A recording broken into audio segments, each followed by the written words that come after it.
Bonjour et bienvenue au podcast Confession de Petit Chris. Aujourd'hui, comme invité, on reçoit Lies. Salut Lies. Salut, merci pour votre invitation. Merci surtout d'avoir accepté. C'est vraiment un plaisir. Moi, ça fait longtemps que je te suis dans tes actions avant que tu arrives au Canada. Donc, très hâte de faire connaître au grand public tout ce que tu as pu faire pour faire avancer les dossiers de la protection de la jeunesse en France. Donc, j'aimerais ça qu'on commence un peu justement avec une présentation brève de qui tu es. T'as quel âge? Tu vis dans quel coin? Puis, c'est quoi tes projets? Mais tes projets présentement, mais aussi tes anciens projets, j'ai l'impression que ça pourrait être intéressant. Écoute, moi c'est Lies, j'ai 28 ans, bientôt 29. Je vis actuellement à Montréal. J'ai quitté Paris l'année dernière parce que, comme l'a dit Jessica, j'ai beaucoup milité pour une meilleure protection des enfants placés et surtout le respect de leurs droits fondamentaux par les systèmes de protection de l'enfance que l'on a en France. Et c'est un combat qui m'a pas mal épuisé, faut le dire. Et donc, je suis venu me ressourcer ici au Québec, voilà, pendant quelques temps avant de reprendre mon chemin. Je suis éducateur spécialisé de métier. J'exerce dans un organisme communautaire ici à Montréal qui travaille sur les questions d'employabilité et d'insertion professionnelle auprès de jeunes. Et je suis également toujours membre du Conseil national de la protection de l'enfance français. Puis, de ce que j'ai entendu parler, tu as écrit des livres. Oui, en effet, j'en ai publié un à l'âge de 19 ans sur mon parcours à l'aide sociale à l'enfance.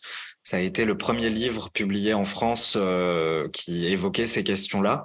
Et ça a été pour moi un grand chamboulement dans ma vie parce que de ce livre, j'ai reçu une multitude de témoignages de personnes de toute génération, de tout âge, qui ont connu à un moment donné un placement auprès des services de protection de l'enfance et qui rejoignaient en quelque sorte le témoignage que j'avais pu formuler en m'expliquant que eux-mêmes avaient pu subir des violences dans les foyers ou dans les familles d'accueil dans lesquelles ils avaient été placés, ou tout simplement des violences commises par l'institution en elle-même, des violences dites administratives dans la manière dont leur situation a été traitée.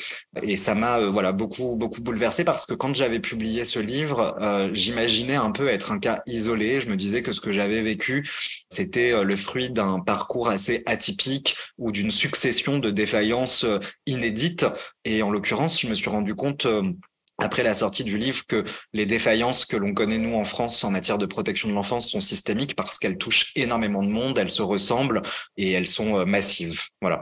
Puis le deuxième livre que j'ai publié, c'est en 2022, c'est un plaidoyer politique sur les droits des enfants. J'ai toujours considéré qu'on a sur beaucoup de sujets énormément avancé ces dernières années, les luttes féministes, les luttes LGBT, les luttes que peuvent mener également les personnes handicapées ou les personnes prostituées.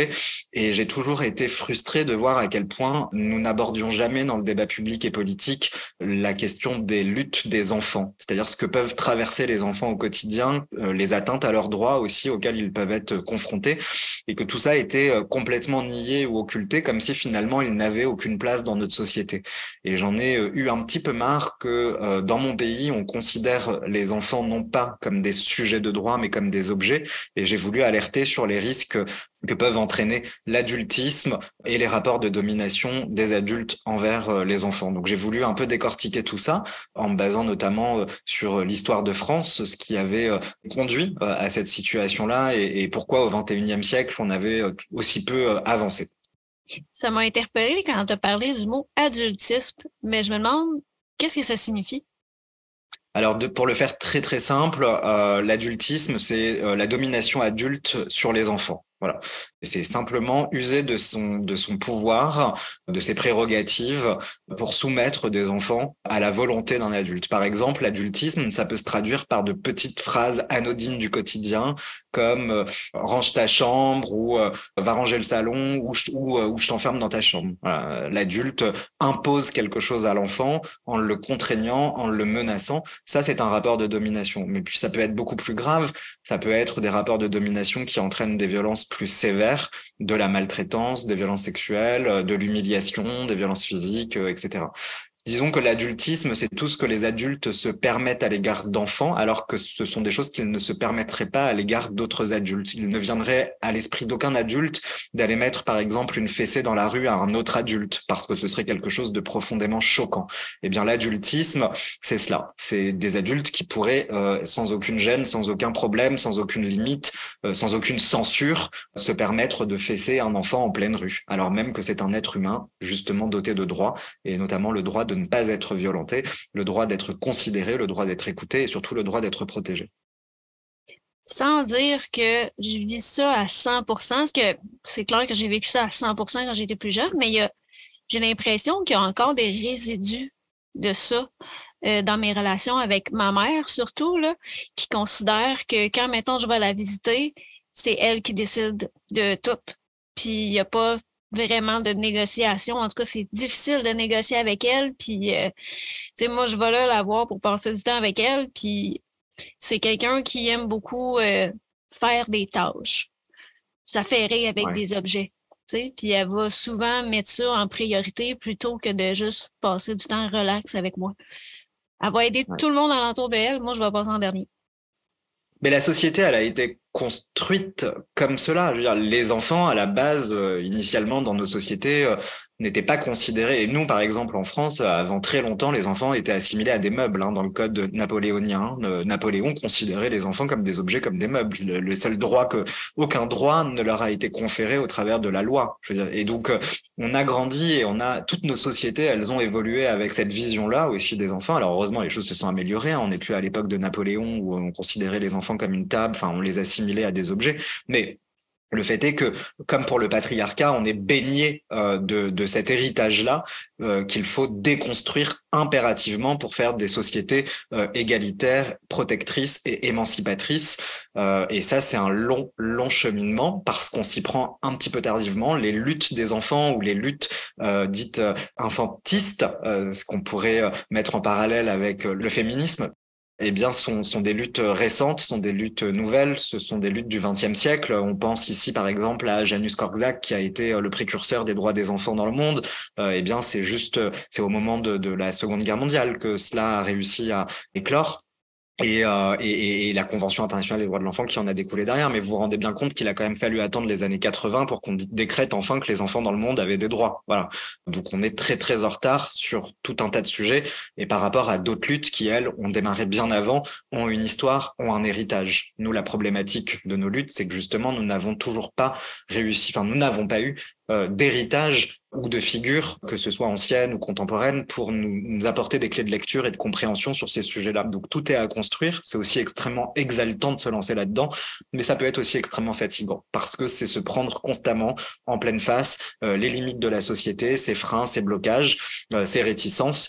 Et donc il faut pouvoir aller contre ça pour dépasser ça et c'est beaucoup d'énergie. Mais on va y arriver. Là-dessus, je suis très optimiste. On voit aussi ça avec les intervenants où ils se disent souvent qu'ils sont les meilleurs placés, c'est eux qui savent en fait qu'est-ce qui est bon pour nous.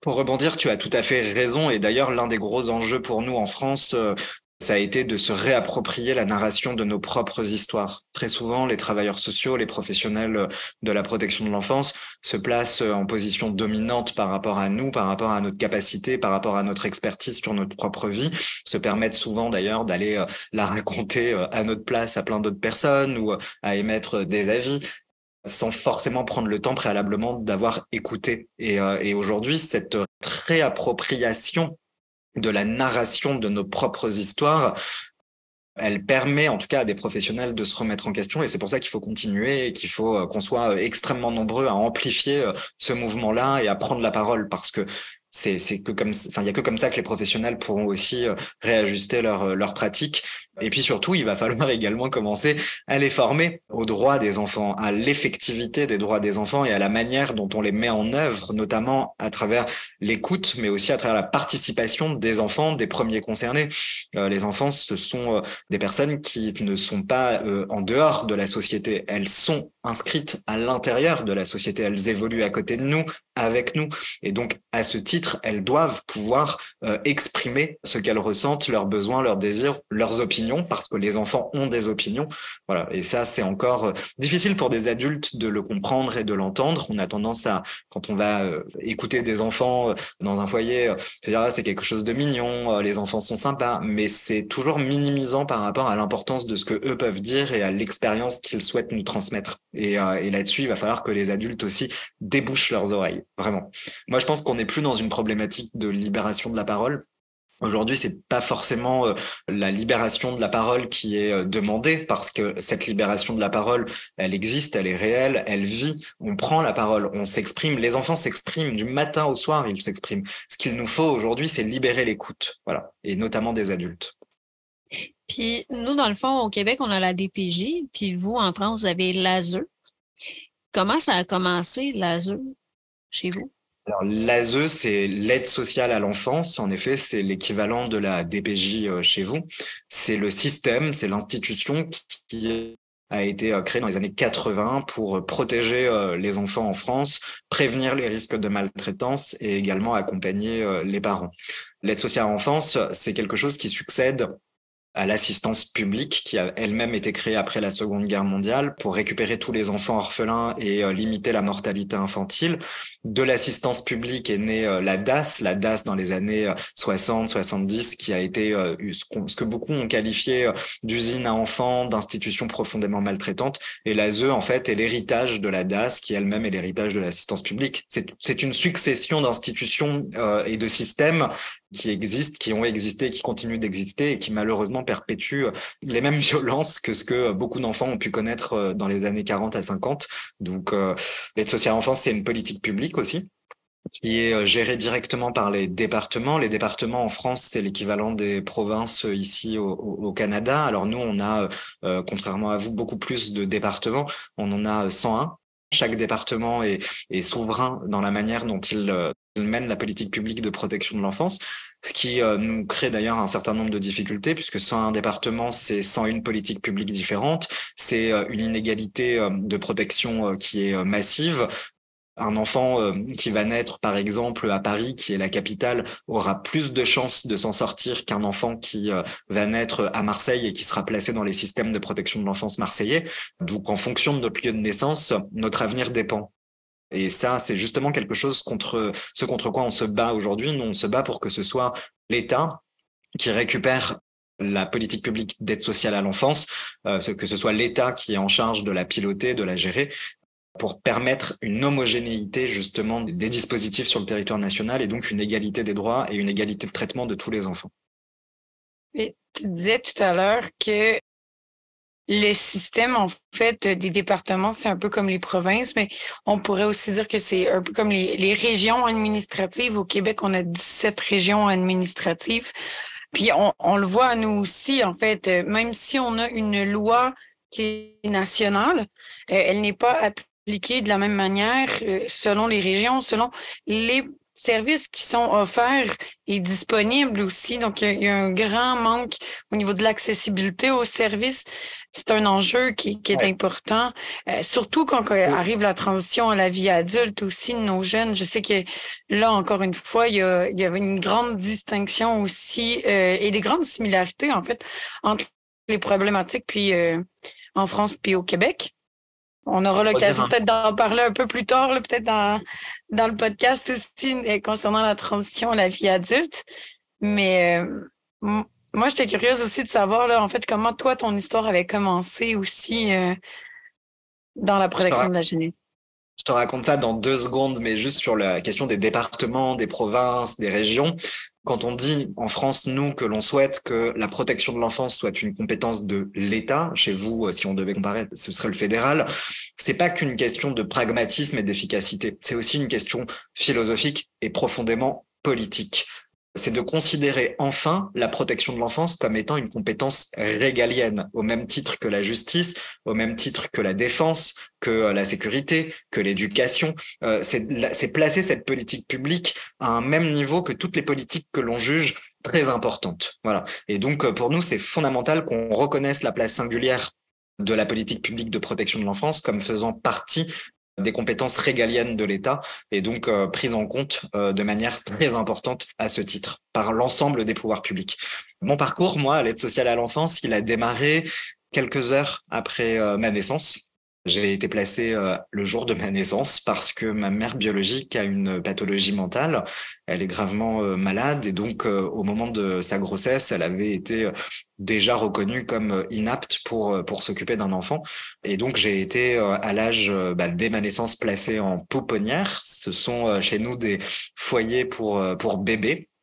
Et puis, j'ai eu la chance, à l'âge de 18 mois, d'atterrir dans ma première famille d'accueil. Quand je dis la chance, c'est parce que cette famille d'accueil, je l'ai considérée tout de suite, très vite, comme ma mère. Ça a été la première figure d'attachement, la première figure parentale que j'ai rencontrée, celle à laquelle je me le suis le plus attaché. Alors j'avais une vie toute tranquille, je vivais dans une belle maison avec un potager, avec plein de peluches, voilà, enfin une maison remplie d'amour. Et mes premières années d'existence, elles ont, je crois, parce que j'ai pas la mémoire, mais j'ai les photos, elles ont été extraordinaires. J'y suis resté malheureusement pas très longtemps, enfin j'y suis resté jusqu'à l'âge de 4-5 ans, parce qu'il se trouve que cette famille d'accueil avait décidé de déménager dans le sud de la France, mais que ma mère biologique, habitant en région parisienne et ayant conservé l'exercice de l'autorité parentale à mon égard, alors même qu'elle avait une pathologie mentale et alors même qu'elle était sous tutelle, l'aide sociale à l'enfance a estimé que il fallait que je reste à proximité de son domicile. Et donc j'ai dû quitter cette famille d'accueil extraordinaire pour rejoindre une deuxième famille d'accueil. Et là, ça a été à l'âge de 5 ans une descente aux enfers, puisque c'est une famille d'accueil, la deuxième, qui a été profondément maltraitante. J'ai été séquestré dans une chambre, je dormais sur un morceau de polystyrène à même le sol. Et là où j'ai été extrêmement choqué, c'est que à aucun moment, les services de protection de l'enfance, pendant 2 ans, personne n'est venu à ma rencontre. J'étais même pas scolarisé, c'est-à-dire que j'étais complètement abandonné. Et ça a été un lourd traumatisme pour moi. Pourquoi personne n'est venu? Alors, c'est un concours de circonstances un peu malheureux, mais il se trouvait que mon éducatrice, l'éducatrice qui s'occupait de moi, l'éducatrice de l'aide sociale à l'enfance, venait d'avoir un cancer. Donc, elle est tombée malade et elle a été en arrêt maladie pendant 2 années. Sauf que, faute de moyens financiers, son poste n'a jamais été remplacé. Ce qui fait que elle a donné ma situation, enfin mon dossier, puisque c'est un peu comme ça qu'on nous considère, comme des dossiers. Elle a donné mon dossier à une de ses collègues qui elle-même en avait déjà 50 en fait. Donc à aucun moment elle a trouvé le temps pendant 2 ans de venir pour faire des visites. Et j'ai dû attendre que Sarah, cette fameuse éducatrice qui est tombée malade, revienne de son arrêt maladie au bout de 2 ans et s'inquiète finalement en se demandant mais c'est dingue, j'ai une audience devant le juge pour renouveler le placement de l'IS, mais je n'ai pas d'éléments, j'ai pas de rapport, j'ai rien dans le dossier, donc qu'est-ce qui s'est passé pour lui en fait pendant ces 2 années? Et là, elle a été prise de panique, donc elle s'est rendue directement chez cette famille d'accueil pour faire une visite surprise et elle s'est rendue compte de l'état dans lequel j'étais et les conditions de vie qui étaient les miennes et qui étaient absolument dégradantes et inhumaines. Et donc, je suis parti, par chance, le jour même, c'est-à-dire le jour où elle est venue faire sa visite. J'ai quitté immédiatement cette famille d'accueil. Elle m'a emmené avec elle. Et là, j'ai atterri dans une troisième famille d'accueil. Une famille d'accueil qui avait beaucoup d'expérience puisqu'elle avait accueilli quand même pas mal d'enfants placés chez elle. Mais pareil, concours de circonstances assez malheureux qui, 2 semaines avant mon arrivée, venait de se voir retirer la garde d'une enfant dont elle avait la charge depuis sa naissance parce que l'aide sociale à l'enfance avait considéré que les liens qu'elle entretenait avec elle étaient trop forts et donc venait impacter la relation entre le parent biologique et cette fille et donc avait pris la décision de la faire également partir. Et donc moi, finalement, je suis venu 2 semaines après pour prendre cette place qui venait de se libérer. Et c'est pour ça que le terme enfant placé, pour moi, est un terme fondamental et que je ne le lâcherai jamais. C'est-à-dire que dans le débat public, on me reproche souvent de l'utiliser en me disant « Oh, c'est pas un enfant placé, c'est un enfant accueilli ou un enfant protégé. Le terme placé, il est pas beau. » Mais à ce moment précis de ma vie et à d'autres moments après, c'est ce que j'ai ressenti. On m'a mis là uniquement parce qu'il y avait de la place, mais pas là parce que on savait que mes besoins allaient être assouvis et que cette situation allait être bénéfique pour moi. Donc cette famille d'accueil, elle a eu beaucoup de difficultés à m'apprivoiser. En plus, moi, j'arrivais de 2 années où j'ai été coupé de l'extérieur, coupé du monde. J'étais en carence affective, alimentaire aussi, physique. Je veux dire, j'étais un enfant qui pendant 2 ans avait souffert de maltraitance. Donc j'arrive chez elle dans un état et en urgence en plus, qui n'était pas très agréable. Et la relation a mis énormément de temps à se construire. La première année, on a essayé un peu de s'apprivoiser, de se rencontrer, on essayait de communiquer. D'ailleurs, je me souviens le premier jour où je suis arrivé chez elle, quand Sarah m'a emmené chez elle, la première question que je lui ai posée, c'est est-ce que je vais avoir une chambre? Voilà. C'était la première question que je lui ai posée. Et donc, la première année a été un peu compliquée, mais alors les années suivantes ont été encore pires parce que les traumatismes que j'avais vécus, alors toutes les ruptures, déjà à cet âge-là, hein, j'arrive chez elle, j'ai 6 ans. 6 ans, 6 ans et demi. Et donc, j'arrive voilà, avec ce bagage et toutes les ruptures que j'avais connues précédemment, et donc avec des traumatismes qui se sont exprimés à travers beaucoup d'agressivité chez moi au bout de la première année, en fait. Et elle a eu énormément de mal à gérer ça. Donc, elle a demandé à plusieurs reprises à l'association qui gérait les familles d'accueil de me faire partir parce qu'elle n'y arrivait pas. Et faute de place dans d'autres familles d'accueil, l'aide sociale à l'enfance a été obligée de me maintenir chez elle. Et donc, elle en est devenue maltraitante par la suite parce que de vivre avec un enfant qu'on ne souhaite pas avoir sous son toit, ça génère évidemment énormément d'angoisse, énormément de colère, énormément de frustration. Et ça s'est répercuté sur moi. J'ai eu de la chance à l'âge de 10 ans de partir.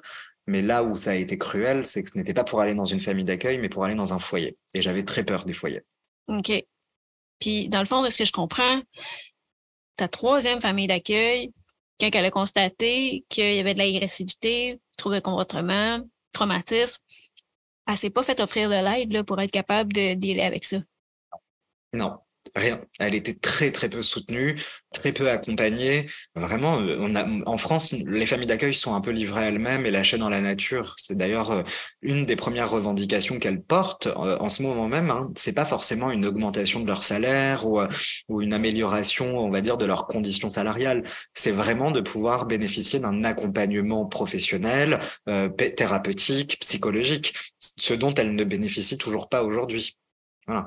Et donc, nous, nos familles d'accueil sont extrêmement lâchées dans la nature et personne s'en soucie trop. D'ailleurs, c'est ce qui génère chez nous en France une grave pénurie de familles d'accueil. On a une pyramide des âges qui nous est extrêmement défavorable. On sait que dans les 2, 3 prochaines années, plus de la moitié d'entre elles seront à la retraite sans être remplacées. Donc, ça va être autant de capacités d'accueil que la France va perdre pour accueillir ses enfants placés, alors même que l'on manque déjà de place énormément et que beaucoup d'enfants qui devraient être placés ne le sont pas parce que nous n'avons pas créé de nouveaux établissements et que nous n'avons pas recruté de nouvelles familles d'accueil. Donc voilà, non, elle n'a pas su faire et on lui a pas non plus donné les moyens de faire. C'est d'ailleurs une des raisons pour laquelle je ne lui en veux pas. Vous voyez, c'est assez dingue à dire. C'est-à-dire que j'ai été victime de maltraitance. Elle me fouettait au martinet, elle me privait de manger. Enfin, c'était complexe. Je veux dire, au quotidien, c'était violent au quotidien. On se hurlait dessus. Une fois, elle m'a menacé de me tuer. Enfin, je veux dire, c'était violent. Mais si je lui en veux pas aujourd'hui, c'est notamment parce que j'ai compris cela. J'ai compris à quel point elle était démunie, à quel point elle a alerté et à quel point personne ne l'a entendu. On lui a laissé gérer un enfant dont on savait pertinemment qu'elle n'allait pas réussir à faire face à cette situation-là. Et c'est ça qui est dramatique, c'est qu'on ne l'a pas écouté et donc ça s'est répercuté sur moi. Voilà. Oui, nous autres, nous aussi au Québec, on vit une problématique très similaire. Tu sais, autant que les parents biologiques, souvent, ne reçoivent pas d'aide, autant qu'il y a des familles d'accueil qui trouvent ça difficile de justement gérer les traumatismes au quotidien qu'on découvre aussi, hein, parce que c'est pas tous les intervenants qui ont droit de savoir l'historique des jeunes qu'ils reçoivent. Donc, si tu as vécu un abus dans le bain, ben ça Ouais. a Et l'air d'ailleurs, que tu vas le découvrir quand tu vas donner un bain à l'enfant. c'est ça. Et la solution d'ailleurs qui a été choisie parce qu'on ne pouvait pas me faire partir de chez elle parce qu'il y avait de la place nulle part, c'était de me foutre sous cachet. Donc moi j'ai pris du Valium, du Tertian, du Risperdal, qui sont des anxiolytiques et des antipsychotiques assez forts, alors même que je n'avais jamais de diagnostic qui a été posé. Je veux dire, aujourd'hui j'ai pas de psychose, je suis pas psychotique, j'ai pas de maladie mentale, je suis pas hyperactif, enfin voilà. Mais on shoot nous en France les enfants placés, non pas pour leur santé ou pour leur bien-être, mais pour faciliter le travail des professionnels. C'est ça la réalité. Voilà. La France, moi, j'ai toujours dit, j'ai cette petite phrase à chaque fois que j'utilise, mais elle a plus d'armoires à pharmacie que d'éducateurs. Et ça, c'est un problème. Nous aussi, on a ce problème-là de surmédicalisation des enfants au Québec, mais c'est pas juste les enfants placés, Psychiatrisation. c'est tous les enfants. Ouais. Et de psychiatrisation, c'est-à-dire que il y a une forme de psychiatrisation des enfants placés qui consiste à dire que comme il est placé et que potentiellement il a connu des traumatismes dans son enfance, donc il y a une maladie derrière ou il y a une prise en charge médicale sur le plan psychiatrique qui doit être mise en œuvre. Alors que pas du tout, il y a plein d'autres méthodes, il y a plein d'autres moyens parce que la prise de médicaments, qui plus est de médicaments aussi lourds et aussi forts, ça a aussi un impact sur notre estime de soi, sur notre propre corps, sur la manière dont on grandit, la manière dont on se développe, sur nos interactions sociales, nos rapports aux autres. Enfin, je veux dire, moi, il y a un moment, j'en étais arrivé à un stade où le fait de prendre des médicaments me dégoûtait tellement. Et en plus, c'était à un moment où on m'obligeait à voir ma mère biologique en visite médiatisée, donc en visite supervisée avec des professionnels. Donc, il y avait ce parallèle-là qui était fait. Donc, j'avais dit à ma mère, d'ailleurs, à ma génitrice, je lui dis, mais je ne t'aime pas parce que tu m'as rendu malade. Comme je prends des médicaments, c'est de ta faute, en fait. Tu m'as rendu malade. Et donc, la relation n'a jamais pu s'instaurer, d'ailleurs, à cause de ça après. Mais oui, c'est désastreux. Moi, je trouve que ça, c'est vraiment désastreux. C'est des solutions de facilité, c'est des solutions d'économie financière aussi, parce que c'est une réalité. Quand on préfère shooter des gamins plutôt que de mettre un nombre suffisant de professionnels à leur côté, ce sont des choix politiques qui sont opérés, et notamment des choix budgétaires, qu'il faut dénoncer constamment. Parce que laisser faire, c'est tolérer ces situations-là, alors qu'elles sont intolérables sur le plan du respect des droits humains, en fait. Mais nous, ici, on a le mouvement Jeunes et Santé mentale qui sont en train d'essayer de faire justement un portrait de la médicalisation de nos jeunes. Nous, on parle de médicalisation des problèmes sociaux où justement on décide de donner des médicaments à nos jeunes pour des problèmes sociaux, alors que souvent ils ont besoin d'écoute, hein, comme tu disais en tout début, il faut ouvrir l'écoute. Donc, Ils ont besoin d'écoute et ils ont besoin d'amour. C'est un mot tabou dans les systèmes de protection de l'enfance. On interdit aux gens d'aimer les enfants. Mais on sait très bien qu'un enfant, pour vivre, pour survivre, a besoin d'amour. Ça a été prouvé. Je veux dire, c'est scientifique. Donc n'ayons pas oui. peur aussi de ce mot. C'est pas juste de l'écoute, c'est aussi de l'amour et de l'affection. Mais c'est vraiment intéressant ce que tu dis. Puis, tu sais, moi, pour avoir fait des stages en centre jeunesse, ça m'avait frappé parce qu'à l'heure du dodo, je sais que c'est un moment qui est sensible pour plusieurs de nos jeunes. Et j'avais pris l'habitude de faire la tournée des chambres pour leur souhaiter bonne nuit. Puis on me le reprochait parce qu'on m'a dit, mais non, on n'aura pas le temps, nous, quand tu vas être parti, de faire ça. Et puis, il faut pas créer des prédécédents. Donc, tu sais, c'est des choses tellement banales de juste comme, je prends le tour de dire bonne nuit, puis merci pour la journée. Tu sais, c'est rien, là. Ça prend 2 minutes à faire, mais ça fait une différence. Mais c'est même pas au-delà d'une différence, c'est que ne pas le faire, c'est déshumanisant en fait. C'est profondément déshumanisant. Ce qu'on fait pour nos propres enfants, c'est-à-dire ces gens-là qui bossent dans les centres DPJ ou dans les foyers de l'aide sociale à l'enfance, ils ont parfois leurs propres gosses à la maison, hein, d'accord? Est-ce qu'ils se permettraient de dire ou de faire la même chose avec leurs propres enfants? Est-ce qu'ils accepteraient ça pour leurs propres enfants? Évidemment que non. Et de le faire pour nous parce que nous sommes des enfants placés, c'est nous déshumaniser, c'est nous retirer notre part d'humanité. Et c'est de cela vraiment dont il s'agit fondamentalement. Il va falloir que les professionnels vraiment, mais alors vraiment, commencent à avoir des réflexions beaucoup plus poussées là-dessus et commencent aussi à mettre en parallèle ce qu'ils traversent à la maison et ce qu'ils vivent dans ce type d'établissement qui normalement doit être un substitut parental. C'est-à-dire que quand on est, d'ailleurs c'est l'ONU qui le dit, c'est pas moi qui l'ai inventé, quand on est placé dans les services de protection de l'enfance, l'ONU appelle ça les mesures de protection de remplacement. On parle bien de remplacement. Et donc, ce qui est impératif dans ces systèmes-là, c'est d'être dans un rôle de suppléant parental. Voilà, si on ne parle pas de remplacement parental, c'est au moins de parler de suppléance parentale. Et la suppléance parentale, c'est pas seulement sur les aspects éducatifs, c'est sur les aspects affectifs aussi. Et là-dessus, vraiment, mais qui se débouchent les oreilles, les autres, là, hein, parce que c'est gravissime de faire ça.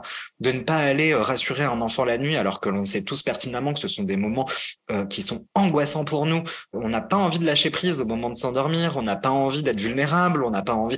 Enfin, tout ça, on l'a vécu. Donc, je veux dire, ne pas être soutenu dans ces moments qui sont importants, qui sont des moments banals du quotidien, parce que c'est des moments banals, hein, de dire au revoir, de dire bonne nuit, d'être là dans ces moments-là. Et ben, ça nous déshumanise complètement. Et cette déshumanisation, je crois qu'il n'y a rien de plus mais ravageur pour tout le processus derrière à l'âge adulte et même jusqu'à la fin du parcours en protection de l'enfance.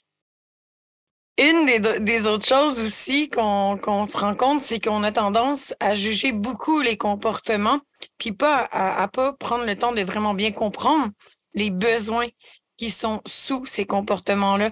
Puis, en fait, je pense qu'en France, vous avez même pas ça, le motif de compromission pour trouble de comportement. Nous, ici, au Québec, on l'a.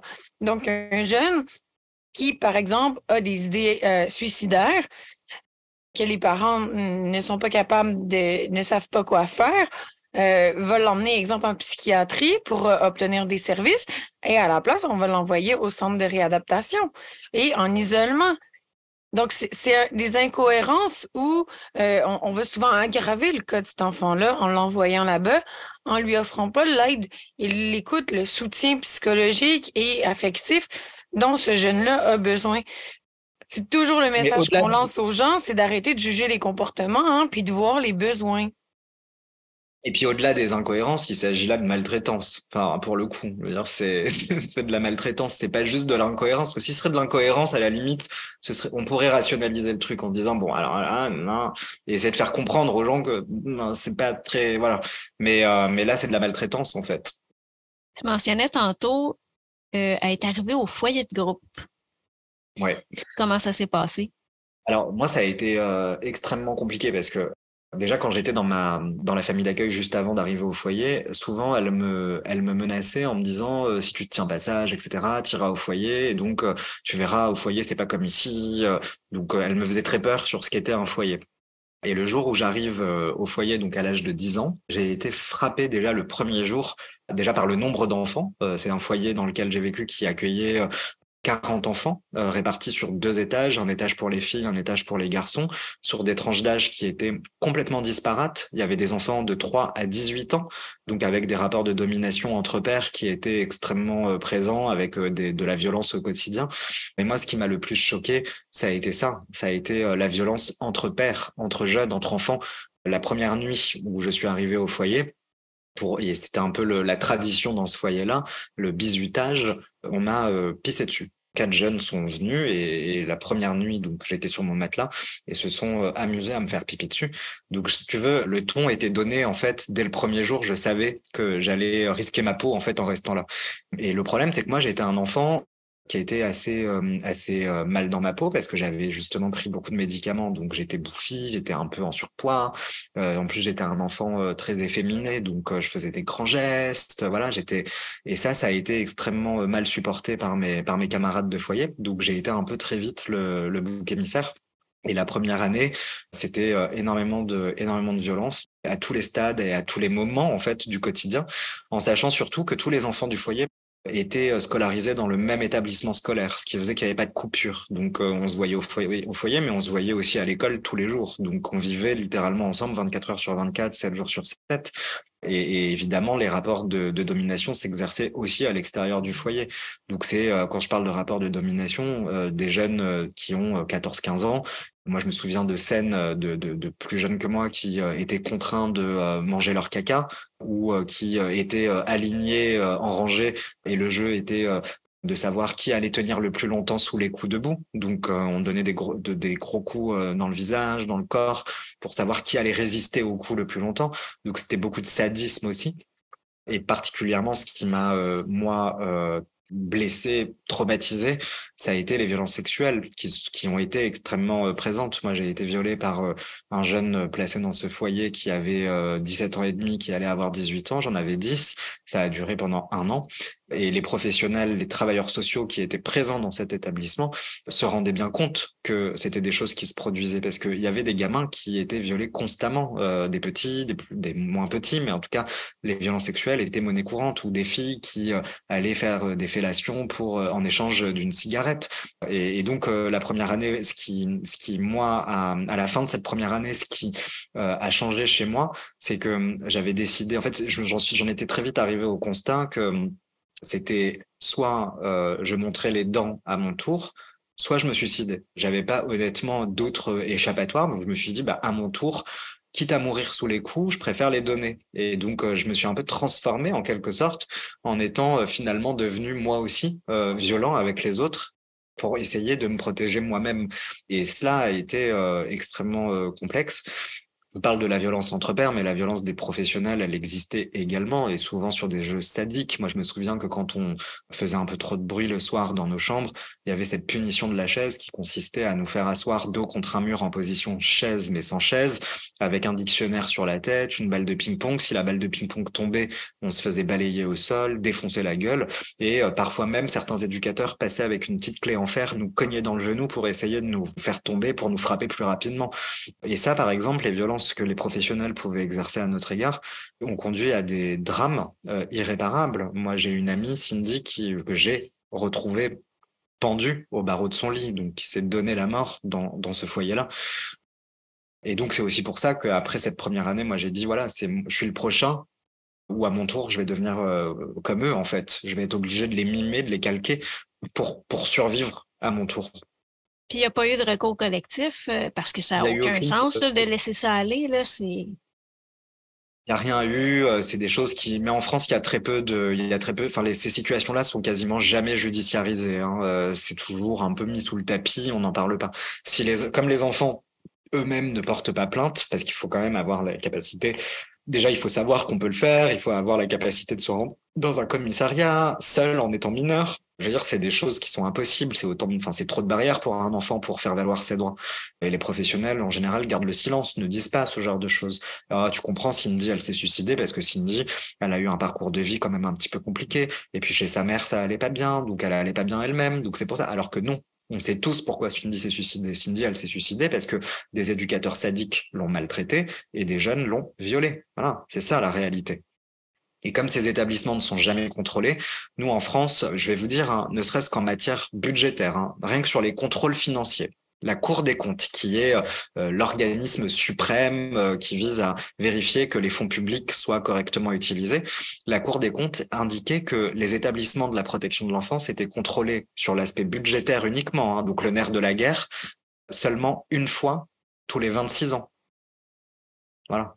Donc les contrôles de sécurité, les contrôles pour veiller à ce que les droits des enfants soient respectés, à ce que la pédagogie qui est prônée dans l'établissement soit la bonne, ils n'existent pas, ça n'existe pas. Et donc il y a une opacité la plus totale et cette opacité, elle est génératrice de violence institutionnelle de fait. C'est l'un des facteurs aggravants de la maltraitance institutionnelle. C'est quasiment des ghettos à enfants placés. Ah bah moi j'appelle ça des prisons pour enfants, moi. J'appelle ça des prisons. Moi, soit c'est des usines, soit c'est des prisons. Nos foyers sont comparables au système carcéral, en fait. Le fonctionnement d'un foyer, la hiérarchie dans un foyer est comparable au système carcéral français. C'est-à-dire que ce que vivent les prisonniers dans les prisons, les enfants placés vivent exactement les mêmes choses, mais alors dans les foyers. Voilà. Et d'ailleurs, c'est pas anodin que ces deux systèmes se ressemblent. C'est vraiment pas anodin. Mais nous ici, ce qui est surtout considéré comme des prisons, c'est ce qu'on appelle ici les centres de jeunesse. Les foyers de groupe, généralement, c'est des plus petites maisons dans la communauté, qui a 9 à 12 jeunes, et puis c'est très différent. Tu sais. Je peux pas dire qu'il n'y a pas eu de cas de maltraitance, hein. On le sait, on en a entendu plein, ça l'arrive. Je pense pas que ça soit répandu énormément. Je le souhaite. Je pense qu'il y a quand même, oui, des échappés, des gens qui font pas ça pour les bonnes raisons dans les familles d'accueil, des intervenants qui devraient pas être là. Mais je pense qu'on traite beaucoup mieux nos enfants ici que par chez vous, de ce que je comprends. Moi, ma question... C'est l'intelligence de créer des petites structures, alors que nous, en France, on a fait le choix économique d'aller au moins cher, au moins coûteux, parce qu'on a peut-être plus d'enfants placés chez nous que chez vous. Hein. Nous, il y a quand même 370 000 enfants qui sont concernés par une mesure de protection de l'enfance. Donc, c'est pas rien, c'est énorme, c'est massif. Et donc, voilà, le choix a été fait de créer de grands établissements avec des prix de journée, parce que nous, c'est comme ça qu'on fonctionne, c'est-à-dire que chaque établissement touche un montant par jour et par enfant. Et donc, ça revient moins cher de faire des gros établissements que de faire des plus petites structures, plus individualisées dans la prise en charge, etc. Donc malheureusement, on n'en est pas encore là du tout, même si nous, on sensibilise vachement les élus, les parlementaires, les politiques à ça, en leur disant que pour éradiquer les violences institutionnelles, il va falloir créer des structures à taille humaine qui justement ne déshumanisent pas les enfants. Mais malheureusement, on n'est pas encore arrivé au stade où des enveloppes budgétaires ont été suffisamment débloquées pour que ça puisse changer la donne, clairement. Mhm. Ben, tu sais, nous, on le ressent plus avec les adolescents qu'on place plus souvent dans les centres de réadaptation, justement. Souvent parce qu'on dit qu'ils ont des troubles de comportement aussi. Ma question, c'était justement au niveau des droits. Est-ce que vous, en France, comme nous ici, on a ce qu'on appelle la Commission des droits de la personne et des droits de la jeunesse. Vous, au niveau des défenseurs des droits, à quoi ça ressemble en fait en Europe? En France, on a ce qu'on appelle le défenseur des enfants. C'est une autorité administrative indépendante sur laquelle le gouvernement ne peut exercer aucun pouvoir, aucun contrôle, aucune pression. Le problème, c'est que ce défenseur des enfants n'est pas doté de moyens suffisants pour aller inspecter les foyers. C'est pas forcément en plus dans ses compétences. Il est là pour veiller à ce que la Convention des droits de l'enfant soit respectée par la France.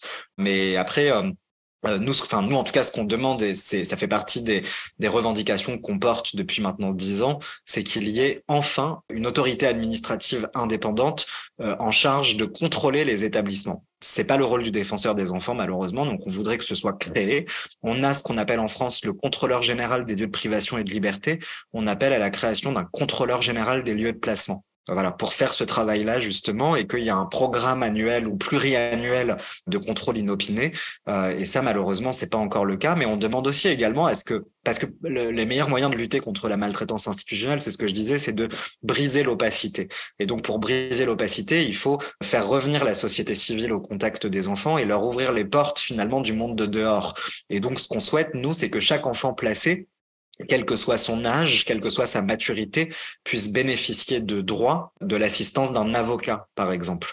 Que dès le premier jour de placement, dès que la mesure est ordonnée par la justice, même avant la mesure, dès que la justice est saisie, que l'enfant ait la possibilité d'avoir un avocat à lui qui justement serait en charge de veiller à ce que ses intérêts soient correctement défendus, mais surtout à ce que ses droits soient respectés. On a eu un projet de loi l'année dernière qui a été voté au Parlement, dans lequel on a essayé d'imposer ces mesures-là, mais ça nous a été refusé par le gouvernement parce qu'il estimait que ça coûtait trop cher aux finances publiques. Voilà. Puis nous autres au Québec, en théorie, le code criminel sanctionne toute violence physique qui sont données à des enfants, mais de plus de 14 ans. Est-ce que vous, la violence physique aux enfants est criminalisée? Alors, la violence physique, elle est criminalisée de la naissance de l'enfant à ses 18 ans. Pour le coup, la violence est interdite, que ce soit par le code civil ou par le code pénal. Le code pénal interdit des faits plus graves. Il faut que la maltraitance, elle soit prouvée, qu'il y ait des conséquences, des séquelles physiques, etc. Le problème, c'est que même si on établit qu'il y a eu maltraitance, et c'est souvent le cas quand on a été placé à l'aide sociale à l'enfance, enfin, beaucoup d'enfants sont placés parce qu'ils ont été victimes de maltraitance. Je vous donne quelques chiffres quand même pour vous donner un peu les éléments de contexte. Nous, en France, un enfant décède sous les coups de ses parents tous les 4 jours. Et surtout, 200 enfants franchissent tous les jours la porte d'un commissariat ou d'une gendarmerie pour des faits de maltraitance. Voilà. Donc, c'est massif. Les violences faites aux enfants dans notre société, elles sont très importantes. Mais le problème, c'est que même si c'est judiciarisé, très souvent, les parents conservent l'exercice de l'autorité parentale parce qu'on vit dans un pays qui a sacralisé les liens du sang, qui considère qu'un parent, même un mauvais parent, sera toujours un meilleur parent que l'État lui-même. Et donc, finalement, on maintient l'autorité parentale à des parents qui même parfois ont été condamnés pour inceste, condamnés pour maltraitance.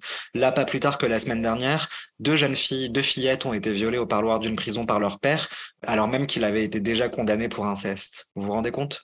Voilà. Donc que les maltraitances en effet sont interdites, elles sont globalement encore extrêmement tolérées dans la société et la justice a énormément de difficultés à y répondre en posant les actes nécessaires à la résolution de ces situations et en faisant en sorte surtout que ça ne se reproduise plus, notamment en retirant l'autorité des parents sur leurs propres enfants. Voilà. C'est terrible. Mais tu vois, ça, c'est en train de changer graduellement au Québec. Anciennement, c'était pour des raisons plus d'organisation, là, où est-ce que le retour dans la famille était toujours priorisé dans les plans d'intervention jusqu'à temps on renvoie l'enfant dans sa famille à répétition, puis ça marche pas. Fait que là, à un moment donné, ça finit par OK, on le retournera pas, là. Mais ça, c'est en train de changer justement suite à la commission Laurent parce qu'il y a beaucoup de jeunes qui ont témoigné par rapport à cette situation-là, dont moi-même aussi, j'ai vécu ça. Là. Donc, Mais en fait, nous, ça change, enfin, les mentalités des travailleurs sociaux changent énormément là-dessus. Beaucoup de travailleurs sociaux en ont marre d'être pris dans des injonctions paradoxales où on leur demande de protéger un enfant tout en sachant qu'il faut quand même accompagner l'enfant à des visites avec son parent maltraitant, par exemple. Il y a un moment, ils y comprennent plus rien eux-mêmes. Donc là-dessus, il y a eu une vraie avancée dans la manière dont ils réfléchissent sur ce sujet-là. Nous, le vrai problème, ce qui bloque, c'est la justice. C'est les juges qui ont encore du mal à couper les liens du sang, à séparer des enfants de leur famille, quand bien même ce sang serait carencé, cette famille serait maltraitante ou ce serait tout simplement des mauvais parents. Voilà. Et les juges ont beaucoup de difficultés là-dessus. On a une justice, nous, qui est extrêmement patriarcale. Tout à l'heure, avant qu'on démarre, je te parlais de la puissance paternelle. C'était ce qu'on permettait aux pères à l'époque de Napoléon. Les pères avaient le droit de vie ou de mort sur leurs enfants. Hein. Je veux dire, au même titre qu'à une certaine époque, les hommes avaient le droit de vie ou de mort sur leurs femmes. Eh bien, cette culture-là du pater familias, elle a inondé l'institution judiciaire. C'est des années et des années de doctrine qu'on leur a mis dans la tête, qu'on leur a inculqué et dont ils ont encore énormément de difficultés à se défaire. Au niveau de l'adoption, ça se passe comment? Est-ce qu'il y a des... Parce que comme nous, au Québec, il y a un petit peu d'adoption, surtout pour les 0-2 ans, je te dirais. Est-ce que vous, en France, c'est quelque chose qui est possible? Alors, il y a deux sujets sur l'adoption chez nous. Le premier, c'est d'abord de quelle adoption on parle. On a deux adoptions. On a l'adoption simple, qui n'est pas un effacement de la filiation biologique, mais qui est un peu en quelque sorte une délégation d'autorité parentale améliorée. Et puis, on a l'adoption plénière, qui, elle, modifie complètement la filiation biologique en faisant du parent adoptif le parent biologique de l'enfant. En France, pour les enfants placés à aide sociale enfance, on s'est vachement battu sous le précédent, enfin à l'époque où François Hollande était président de la République, pour obtenir à ce que le délaissement parental soit beaucoup mieux reconnu, évalué et acté par la justice. Donc, on a créé dans chaque département une commission d'évaluation du délaissement parental, ce qui fait que chaque enfant de moins de 3 ans doit voir sa situation examinée dans ces commissions-là. Et si la commission établit que l'enfant est délaissé parce que les parents, et donc le délaissement parental, la définition, c'est le non-respect du Code civil au regard des prérogatives de l'exercice de l'autorité parentale, donc de pouvoir éduquer son enfant, le soigner, le nourrir, etc. Enfin bon, tous les éléments qui constituent finalement la parentalité. Si on se rend compte que ces éléments-là ne peuvent pas être mis en application pour l'enfant, dans ces cas-là, le délaissement parental est statué au bout d'une année. Et au bout d'une année, l'enfant peut être peut être proposé à l'adoption. Le problème, c'est que c'est majoritairement des enfants porteurs de handicap qui le sont et donc personne n'en veut. Voilà, pour le dire crûment, ce sont des enfants dont personne ne veut et donc ils restent dans le système jusqu'à leur majorité. On a eu une petite augmentation ces dernières années grâce à la loi qu'on a fait voter en 2016 sur le délaissement parental justement, du nombre d'enfants reconnus comme délaissés et donc potentiellement adoptables. Mais ça ne veut pas dire qu'il y a davantage d'adoptions. Souvent, ces enfants-là, ils ne peuvent être adoptés que sous les modalités de l'adoption simple. Pour une plénière, c'est un peu plus complexe. Et les parents adoptants, en tout cas ceux qui souhaitent adopter des enfants, ne veulent pas adopter des enfants sous les modalités de l'adoption simple parce qu'ils veulent que ce soit leur enfant biologique. Donc, on est encore resté sur des instincts extrêmement primaires et rétrogrades aussi. pendant que tu étais au foyer, est-ce que tu étais scolarisé quand même? Oui. J'ai été scolarisé. Après, la difficulté, ce que je disais, c'est qu'on était tous scolarisés dans le même établissement. Donc, moi, j'ai beaucoup été viré de mon foyer. J'ai fait de mon collège. Donc, j'ai fait quatre collèges différents en 4 ans. Donc, je changeais tous les ans. Et puis, j'ai été déscolarisé juste après le foyer, donc de l'âge de 15 ans à l'âge de 17 ans. OK. Puis comment ça se passait à l'école? À part le fait d'être intimidé, là?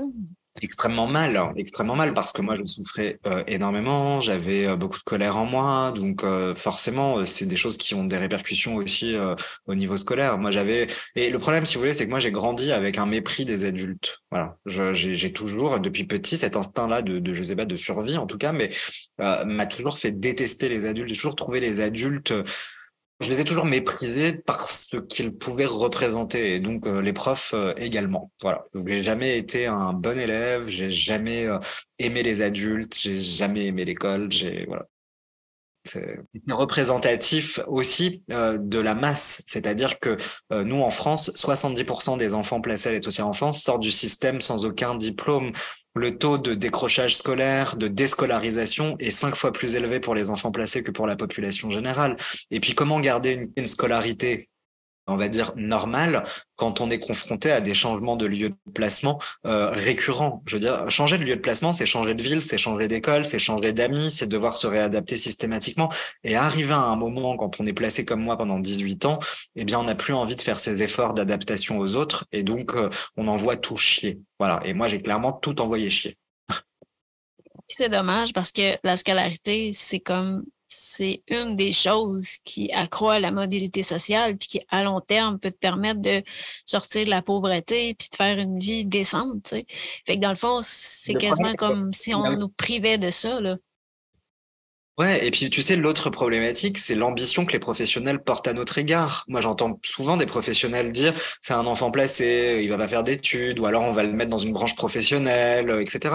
En fait, on nous interdit très rapidement, très vite, le droit de rêver notre avenir, puisque de toute façon, on nous dit tout de suite qu'à 18 ans, on va être à la rue, qu'il n'y aura pas la possibilité de faire d'études supérieures. Et ça, on l'entend très tôt quand on rentre dans le système de protection de l'enfance. Moi, quand j'avais des mauvaises notes en sixième, donc en première année de collège, à l'âge de 10 ans, j'allais avoir 11 ans, on me disait, si tu continues à avoir de mauvaises notes comme ça, tu seras SDF plus tard. Mais comment voulez-vous, enfin, quand les professionnels eux-mêmes ne portent aucune ambition scolaire à notre égard, que nous-mêmes, nous en ayons pour nous? Je veux dire, c'est complexe quand même. Donc, j'invite vraiment, moi, les travailleurs sociaux, les professionnels, les éducs, à porter davantage d'ambition scolaire pour les enfants placés, au même titre qu'ils en portent pour leurs propres enfants, d'ailleurs. Donc, souvent, moi, j'appelle ça l'effet golem, hein. C'est souvent l'effet golem qui dit justement ce qu'on va projeter sur l'enfant, ce qu'on s'attend de lui va souvent faire ce qu'il va devenir. Donc, c'est de changer aussi ça.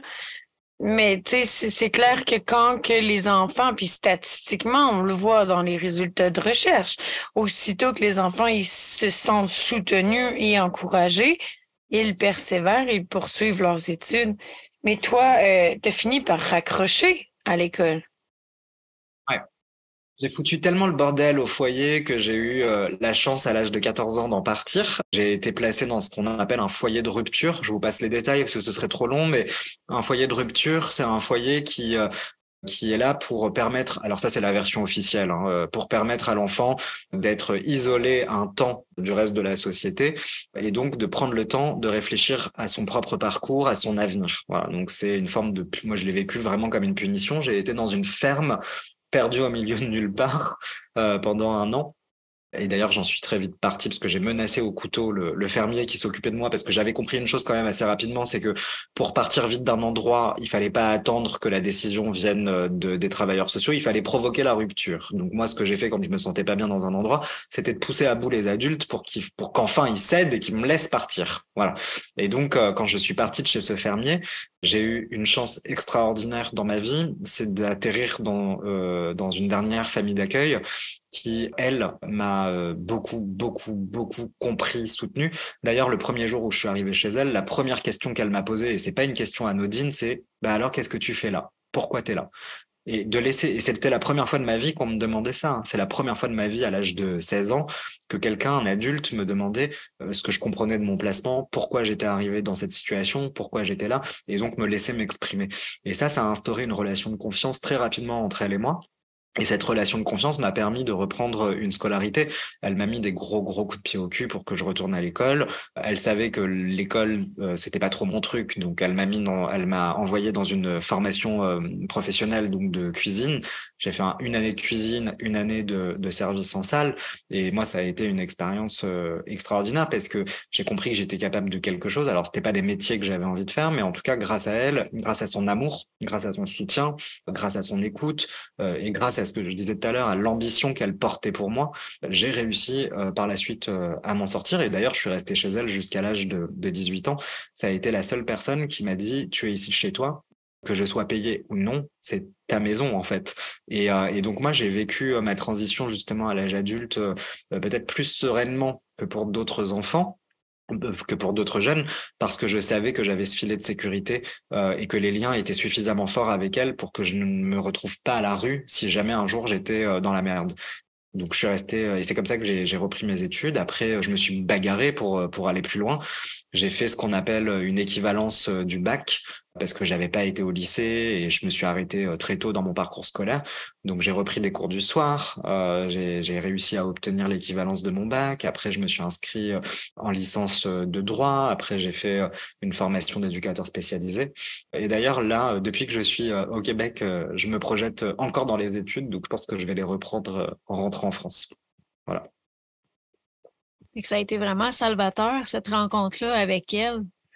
C'est pas que salvateur, c'est que ça m'a sauvé littéralement la vie, en fait. Cette Mhm. femme m'a sauvé la vie. Il y a pas de, enfin, c'est de ça vraiment pour moi dont il s'agit. C'est que si je n'avais pas été chez elle, j'aurais pris un autre chemin et c'est un chemin qui m'aurait conduit vers la rue, vers la drogue, peut-être même vers la prostitution, j'en ai aucune idée.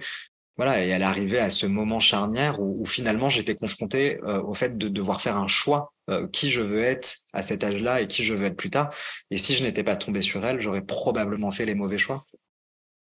J'ai déjà vu aussi un documentaire qui parlait de la transition à la vie adulte, justement, des jeunes qui sortaient des services de l'ASE en France, que ce que je voyais, c'était des hôtels, des motels, des chambres qui étaient louées pour les jeunes qui Alors ça, atteignaient c'est leur pas que pour les majorité. jeunes. Comment? En France, on traverse une grave pénurie de places. C'est-à-dire qu'on a trop d'enfants placés par rapport au nombre de places financées et disponibles. Et là, tu parles de jeunes, mais moi, je te parle d'enfants. Il ne s'agit pas que de jeunes majeurs présents dans les hôtels. Donc, du coup, la solution qui a été trouvée par les départements, donc par l'aide sociale à l'enfance, c'est de dire, bah, puisqu'on n'a plus de place dans les foyers, puisqu'on n'a plus de place dans les familles d'accueil, et puisqu'on ne veut pas débloquer plus de budget pour en créer, eh ben, on va les mettre dans des hôtels, voilà, ou même dans des campings parfois.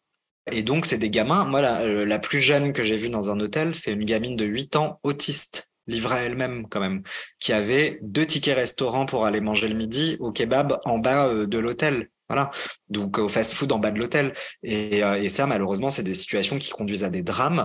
On a des suicides dans ces hôtels-là. On a des gamins qui se tuent parce que à 18 ans, à 17 ans, à 16 ans, ils n'ont plus aucun adulte à leur côté et donc ils ne sont plus du tout soutenus. Ils sont livrés à eux-mêmes. On a eu des gamins qui ont fait des overdoses parce que leur consommation de drogue n'a jamais été repérée par les travailleurs sociaux ou en tout cas leur addiction n'a jamais été prise en charge sur le plan médical. On a énormément de prostitution de jeunes filles. Souvent, ces hôtels, c'est pas des... Quand je vous parle d'hôtels, je vous parle pas de 4 étoiles. C'est ce qu'on appelle, nous, en France, des hôtels de putes. Voilà. Pour le dire très, très vulgairement, c'est des hôtels où la prostitution a cours. Et donc, toutes les gamines qui ont 16 ans, 15 ans, elles se prostituent dans ces hôtels-là. Et c'est su des départements. Il y a eu plein d'enquêtes sur le sujet. Il y a eu des reportages, tu l'as dit, mais il y a eu des rapports indépendants, il y a eu des rapports officiels. Et puis, surtout, ce qui est, moi, je trouve extrêmement dramatique, c'est qu'on en arrive à des situations où parfois les enfants s'entretuent eux-mêmes entre eux. Et là, je pense à Jess, qui était un camarade de l'aide sociale à l'enfance, qui a été tué par un autre enfant placé, poignardé dans un de ces hôtels, parce que justement, il n'y avait pas d'adultes et aucun professionnel à leur côté. On a parfois même des hôteliers qui raquettent les enfants, qui leur disent, si tu veux pas changer d'hôtel et aller dans une autre ville, probablement plus loin donc du centre-ville ou de la région dans laquelle ils ont des attaches, eh bien tu me donnes 50 euros, sinon je dis à ton éducateur que t'es pas rentré depuis 2 jours et là tu vas être viré.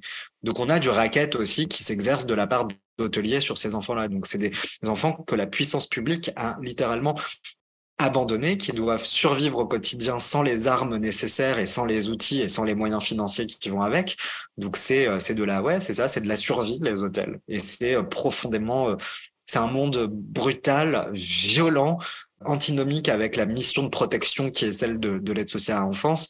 Et on a demandé, nous, à ce que il y ait dans la loi l'année dernière, dans le cadre de l'examen du texte dont je vous parlais là à l'Assemblée nationale, l'interdiction pour les départements et donc pour l'aide sociale à l'enfance de placer n'importe quel enfant que ce soit dans ces lieux-là, dans des structures dites de tourisme, donc gîtes, hôtels, camping.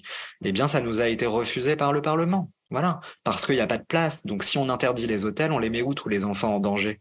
On les extrait comment de leur famille biologique? Ben, on a décidé de sacrifier ceux qui sont les plus vulnérables des vulnérables. Tu sais, ça me fait penser aussi en ce moment en France, il y a des gros mouvements de manifestation pour la retraite, hein? On va changer le chiffre de 62 à 64. Mais est-ce qu'il y a des gens qui vont dans les rues pour faire changer ces situations-là? Eh ben malheureusement non, et c'est ce que je te disais tout à l'heure, c'est que le réseau militant, le réseau d'activistes est extrêmement faible, on a très peu de moyens, on est très peu nombreux, donc pour mobiliser les masses, c'est extrêmement compliqué. Ça rejoint aussi le fait que nous n'avons aucun héritage politique sur ces enjeux-là, donc on doit tout construire nous-mêmes. Et c'est ça qui, moi, me dérange profondément dans les sociétés dans lesquelles on vit, c'est que c'est toujours victime de se bouger pour faire en sorte qu'il n'y en ait pas d'autres. Mais moi, j'aimerais que les gens qui ont moins de traumatismes que nous, qui ont moins de problèmes de santé à l'âge adulte, qui ont moins de difficultés professionnelles, qui ont une vie stable et peut-être plus harmonieuse que les nôtres, se bougent davantage. Mais pour ça, il faut faire prendre conscience à la société que les enfants placés, c'est les enfants de tout le monde. À partir du moment où ils sont sous la responsabilité de la puissance publique, il ne faut plus, en tout cas moi je considère qu'il ne faut plus que ces enfants de personne, entre guillemets, le soient ou le restent. Il va falloir que la société se les approprie, et acquiert une conscience collective et globale sur leur situation, qu'ils s'en soucient réellement, comme si c'était leurs propres enfants. Nous sommes, nous, des enfants de l'État. L'État est notre parent. Voilà, donc la société doit être là pour nous soutenir, doit être là en renfort, doit être là en soutien. Sauf que c'est trop tôt et qu'on n'a pas encore posé des bases suffisamment solides pour permettre à la société de se mobiliser massivement en faveur de nos droits. Donc tout ça, on va le construire, on va revenir à la bagarre et puis on va l'obtenir surtout. Mais ça va mettre du temps. Puis, suite à ta transition à la vie adulte, est-ce qu'à un moment donné, t'as ressenti le besoin de consulter? Alors, je vais te dire une chose, c'est marrant que tu me poses cette question maintenant parce que c'est des réflexions que j'ai en ce moment même. Ça s'était jamais posé à moi auparavant pour une raison qui est simple, c'est que j'ai toujours exprimé et j'ai toujours évacué ma colère grâce au militantisme. J'ai commencé à militer à l'âge de 16 ans. Le premier livre est sorti, j'en avais 19 et j'ai pas arrêté depuis. Donc du coup, j'ai jamais eu de moment de relâche, de moment où je me suis senti à titre intime au bout de quelque chose, je sais que j'ai des difficultés. Je veux dire, le placement laisse des séquelles à l'âge adulte. C'était des séquelles dont je pouvais encore m'accommoder il y a quelque temps. Que ce soit amoureusement, la difficulté de construire une relation amoureuse, de maintenir un emploi, d'être stable professionnellement, d'avoir des relations amicales. Parce que quand on vit dans un monde très institutionnalisé, comme peut l'être l'aide sociale à l'enfance, on vit complètement en dehors de la société. On n'acquiert pas les codes de la même manière. On ne comprend pas la société de la même façon. On ne traverse pas les mêmes choses. On n'est pas éduqué non plus comme les autres enfants peuvent l'être dans une famille biologique conventionnelle. Donc on est extrêmement différent. Et cette différence-là, elle peut peser et elle pèse au quotidien à la vie adulte. Mais moi, j'avais réussi à maintenir un peu cette forme et cette force grâce au militantisme. Et là, depuis que j'ai arrêté, depuis 6 mois, je fais un peu le bilan et je me dis, oui, j'ai besoin d'être soigné en fait. J'ai besoin clairement d'être soigné parce que les séquelles de mon placement, je les vis en ce moment, je les comprends. En fait, c'est pas que je les vis parce que je les vis depuis toujours, mais je les comprends aujourd'hui parce que j'ai eu ce moment de relâche, de chute. Quoi. Là, je vous le dis, je suis en pleine chute moi, donc je milite plus. Il y a plus autant j'ai plus autant d'activités. J'ai moins de colère à exprimer, donc forcément, là, quand on a moins de colère à exprimer, on laisse la place à d'autres émotions et c'est l'exercice que je traverse en ce moment. Donc oui, j'aimerais beaucoup me remettre à consulter, à être soutenu d'un point de vue thérapeutique pour essayer de purger ça. Après, moi, je pense que l'État aussi, encore une fois, a une responsabilité sur ce que nous sommes en tant qu'adultes et sur les difficultés que l'on rencontre et donc les freins aussi que l'on pose à la société. Parce que des adultes qui ne sont pas épanouis, c'est une société qui ne l'est pas non plus. Et donc moi, j'aimerais que ces soins-là, ils soient remboursés par la puissance publique. J'aimerais que nos séances de psychothérapie, elles soient payées à l'âge adulte par l'État, en fait, que l'État répare ces conneries. Voilà. Et c'est de ça, moi, dont j'ai besoin. J'ai aussi besoin que l'État répare ces conneries. Oui, puis c'est très légitime, là, qu'est-ce que tu dis, tu sais. Justement, j'en parlais cette semaine avec mon conjoint, que c'est de plus en plus difficile de tisser des liens d'amitié avec les gens qui n'ont pas passé au travers ce véhicule-là, qui n'ont pas vécu de trahison autant par le système que par leur famille. On dirait que c'est deux univers complètement différents. Puis, tu sais, j'ai essayé à maintes reprises là, de me faire des amis, puis on dirait que s'il n'y a pas un vécu partagé par rapport à ces enjeux-là, c'est pratiquement impossible de tisser un lien d'amitié, tu sais. Puis avec le podcast, là, la discussion est fluide avec tous les invités qu'on a eus. C'est facile. Il n'y a pas de tabou par rapport à ce qu'on a vécu. C'est, c'est ça. Puis c'est juste une petite madame là, qui me compte là, qu'elle est anxieuse parce qu'elle est dans le trafic, là, puis elle aime pas ça. C'est le genre de situation qui me fâche, que je fais comme, mais t'as rien vécu, va te coucher. Tu sais, c'est comme, le clash est énorme, là. Tu sais, j'avais déjà fait des thérapies de groupe où ce que justement, c'était des bonnes femmes, là, des petites madames, là, qui comptaient que, oh, ben, c'est difficile avec leur conjoint, puis, c'est plate dans le trafic, puis, ça les angoisserait pas mal. Puis moi, je voulais même pas parler. Je voulais même pas parler de qu'est-ce que j'avais vécu parce que je Non, mais c'est savais pour la ça que réaction que j'allais susciter chez eux, tu sais. Ouais. Et c'est pour ça que la solidarité entre pairs à l'âge adulte, elle est fondamentale. L'entraide entre pairs, la solidarité entre pairs, c'est quelque chose qui, moi, m'a énormément aidé, m'a tiré vers le haut parce que c'est sortir de son isolement, c'est ne plus se considérer comme un cas particulier, c'est de pouvoir prendre de la hauteur par rapport à ce que l'on a vécu et de se dire, bah, je l'ai vécu, tu l'as vécu, on l'a tous vécu ici autour de cette table, on sait de quoi on parle, on n'a pas besoin non plus de mettre 15 000 mots dessus parce qu'il y a juste, comme tu l'as très bien dit, cette connexion instantanée, cette fluidité qui fait que voilà, on se comprend, on le ressent dans notre chair. Et ça, c'est des choses, malheureusement, ouais, moi, j'ai beaucoup de difficultés aussi, comme toi, avec le commun des mortels, entre guillemets, qui n'aurait pas vécu ces situations-là, parce que j'ai l'impression d'être en décalage constant, mais surtout, j'ai l'impression que dans mes réactions ou dans mon rapport aux autres, il y a une forme d'atypisme en fait, un truc qui fait que je n'ai pas les mêmes réactions, je n'ai pas la même intensité dans mes émotions. Par exemple, quand je suis en colère, je suis très en colère. Quand je suis heureux, je suis très heureux. Et je serais pas heureux pour les mêmes raisons qu'une personne qui n'a pas vécu ça. Je ne serais pas en colère pour les mêmes raisons également. Mais des petites choses, il y a des déclencheurs chez nous du fait de notre parcours. Il y a des déclencheurs qu'on peut pas s'expliquer ou en tout cas qui se présentent à nous de manière assez abrupte et qui nous font avoir des réactions que les autres ne peuvent pas comprendre. Et ça nous remet toujours à une place où on se sent pas normal en fait. Voilà. Et donc cette solidarité entre pairs, elle permet de renormaliser les choses en se disant ok, on n'est pas taré. Si on est comme ça, si on a réagi comme ça, c'est parce qu'on a tous vécu ça. Et d'ailleurs, c'est pas anodin qu'on ait les mêmes réactions, les mêmes agacements, les mêmes sensations. Voilà, je veux dire, c'est cette interconnexion qui peut permettre aussi d'aller mieux. Moi, je voulais savoir, justement, tu parles de liens entre pairs et tout. Vous, en France, vous avez quelque chose qu'on appelle les ADPAP et maintenant les repères aussi, chose que nous, on n'avait pas avant de créer le collectif des ex-placés de la DPJ. Peux-tu nous parler un peu qu'est-ce que c'est, en fait, justement, ces espaces-là d'échange entre pairs, puis comment tu as pu t'impliquer? Parce que je pense que tu es aussi derrière un peu la réforme des ADPAP qui se sont transformés en repères. Donc, peut-être juste nous expliquer un peu ces modèles-là. Les ADPAP, c'est les associations départementales d'entraide des personnes accueillies en protection de l'enfance. Donc, c'est un terme extrêmement pompeux qui veut dire, en gros, association d'anciens enfants placés. Voilà. C'est vraiment pas compliqué.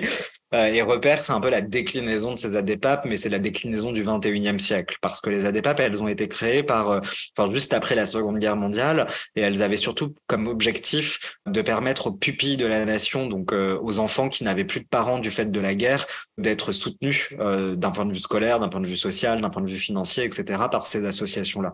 Nous, ce qu'on a voulu, et c'est ce qui avait motivé la création des repères, et c'est le constat de départ, c'était on voyait bien qu'à l'âge adulte, même si on avait tous vécu les défaillances du système, on était extrêmement isolés. Et donc, on n'avait pas accès, on n'avait plus de famille biologique, on était plongé dans le grand bain de la vie d'adulte précocement, avec toutes les angoisses que ça peut générer, comment on remplit une déclaration d'impôt, comment on cherche un logement quand on n'a pas de parents pour être garant ou pour se porter caution, comment on trouve notre premier job, qui nous explique qu'est-ce qu'une relation amoureuse saine, normale et bienveillante. Enfin, toutes les questions qu'un parent, en fait, viendrait un peu répondre pour ses enfants. Donc, cet isolement, on a voulu le combattre. Et on a voulu le combattre en créant ces repères qui sont des associations d'entraide. Et donc, il y a des regroupements très réguliers avec des moments conviviaux, des moments de partage de repas pour se redonner, pour recréer en quelque sorte notre propre cellule familiale. C'est-à-dire que les repères, c'est de vraies familles. On peut aller rendre visite à l'hôpital quand quelqu'un va pas bien, on s'appelle à n'importe quelle heure du jour et de la nuit pour se soutenir, on partage des repas ensemble, mais pas que. Repère, c'est aussi faire en sorte que ce que l'on a vécu, d'autres n'aient pas à le resubir à leur tour. Et donc, on veut se servir de nos histoires, de nos témoignages, ce que je disais tout à l'heure sur la réappropriation de la narration de nos récits pour faire évoluer les politiques publiques. Donc, les ADPAP, les repères, c'est des lieux aussi de construction politique, d'éducation politique, de formation politique, d'interpellation publique. C'est des lieux qui visent à tout simplement se battre pour améliorer les conditions de vie des enfants placés. C'est pas juste des lieux d'amour et où on se retrouve les uns les autres. C'est aussi des lieux où on va faire en sorte que jamais, plus jamais, d'autres enfants placés vivent ce que l'on a vécu. Et pour ça, on se donne tous les moyens. Interpeller les élus, interpeller les parlementaires, rencontrer le président de la République, aller voir la première dame, faire des plateaux télé, contacter des boîtes de production pour faire des documentaires, faire des petites vidéos pour alerter sur les réseaux sociaux. Voilà, on essaye d'envahir toutes les sphères de la société pour juste faire comprendre aux gens déjà qu'on existe et puis que la situation, elle est intolérable pour la société et pour nous-mêmes avant tout, évidemment, et qu'il va falloir la changer. Voilà. Est-ce que vous avez l'équivalent de notre podcast en France avec des témoignages d'ex-placés? Ouais, il y a un témoignage qui a été lancé par Tony Quillardet, qui est lui-même un ancien enfant placé, qui s'appelle Parlons d'eux. Donc, c'est un podcast qui donne la parole à des personnes qui ont été placées à l'aide sociale à l'enfance ou à des professionnels qui les accompagnent, même si moi, je considère que c'est toujours bien d'avoir un espace réservé que pour nous. Mais en tout cas, ça existe et ça a le mérite d'exister. Ouais. Et il y a d'autres initiatives qui se lancent un peu à droite à gauche. Voilà. Après, moi, je me souviens à l'époque, ce que je vous disais, j'avais été le premier à prendre la parole publiquement sur la situation de la protection de l'enfance en France. Et à l'époque, en 2014, énormément de personnes étaient frileuses à l'idée de raconter leur histoire parce qu'avoir été placé, c'est aussi porter une honte sur ses épaules. Souvent, on amalgame le fait d'avoir été placé avec la délinquance, on amalgame les enfants placés à des cas sociaux, etc. Et donc, beaucoup ne voulaient pas témoigner, ne voulaient pas raconter leur histoire. Et parce qu'on a fait partie de cette génération-là qui a initié le mouvement, de plus en plus aujourd'hui de personnes jeunes ou moins jeunes. Vous savez, moi, je continue de recevoir des messages de femmes ou d'hommes qui peuvent avoir 50, 60 ans, 70 ans et qui racontent pour la première fois de leur vie leur parcours à l'assistance publique ou à la DAS, qui sont les ancêtres de l'aide sociale à l'enfance. Donc moi, ça, c'est des choses qui me bouleversent et qui m'émuent énormément. Donc cette libération de la parole, elle a eu lieu et aujourd'hui, ils la prennent sans problème pour se raconter. Et ça fait peut-être partie des rares avancées majeures que l'on a réussi à obtenir. Voilà. Oui, puis c'est sûr qu'à plus long terme, à force de faire connaître le podcast, c'est sûr que ça va aider à faire changer les mentalités, puis peut-être faire en sorte qu'il y ait plus de gens qui sortent manifester dehors. Là. J'aimerais beaucoup, mais alors beaucoup. Moi, je trouve juste c'est intéressant aussi quand tu dis que c'est important d'avoir des espaces qui sont réservés uniquement pour nous. C'est effectivement des choix qu'on a dû faire puis qu'on doit maintenir parce qu'il y a des gens qui nous écrivent encore aujourd'hui des fois qui aimeraient témoigner, souvent des parents, puis on leur dit non, on peut pas, nous, c'est vraiment uniquement réservé pour les ex-placés parce qu'on n'a pas eu cette opportunité-là. Puis avant 18 ans, on n'a pas le droit au Québec de s'exprimer, de s'identifier et tout, même après, je veux dire, c'est pas toujours facile pour bien des gens.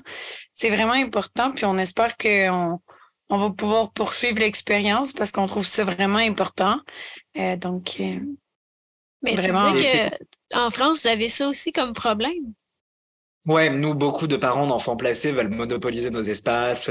Oui, mais moi, mes enfants sont placés abusivement, je vais prendre la parole là-dessus, etc. Ça, typiquement, c'est de l'adultisme.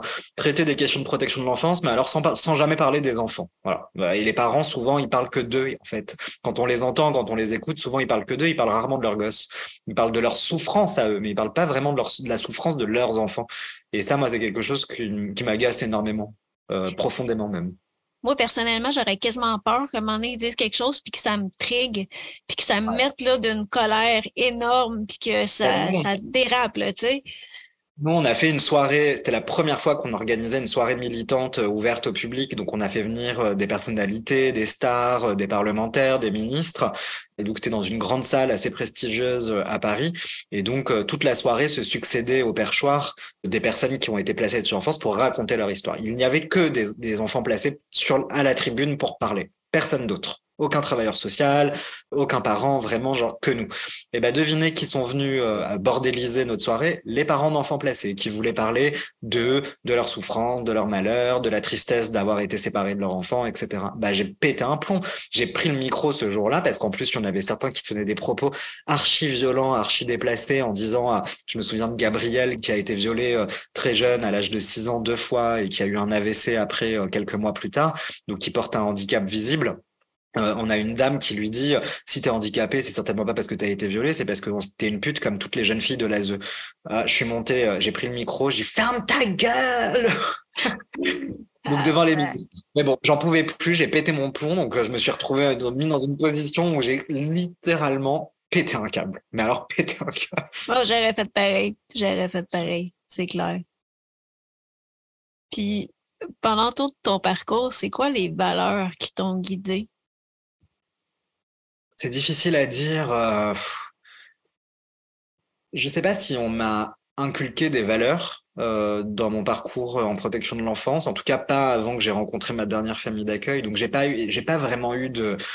Je dirais pas que j'ai été porté par des valeurs dans le cadre de mon parcours, mais je sais une chose, c'est que j'ai toujours eu à cœur de ne jamais baisser la tête face à des adultes. Voilà, ça c'est quelque chose qui m'a vraiment déterminé très vite. C'est-à-dire que je savais, en fait, j'ai compris très vite dans quel monde on vivait. J'ai compris très vite quel était le pouvoir des uns et des autres sur moi, et j'ai compris très vite à quel point je le supportais pas. Voilà. Et ça, je crois que c'est aussi en partie ce qui m'a sauvé la vie, c'est que du coup, j'ai toujours compté que sur moi-même, en fait.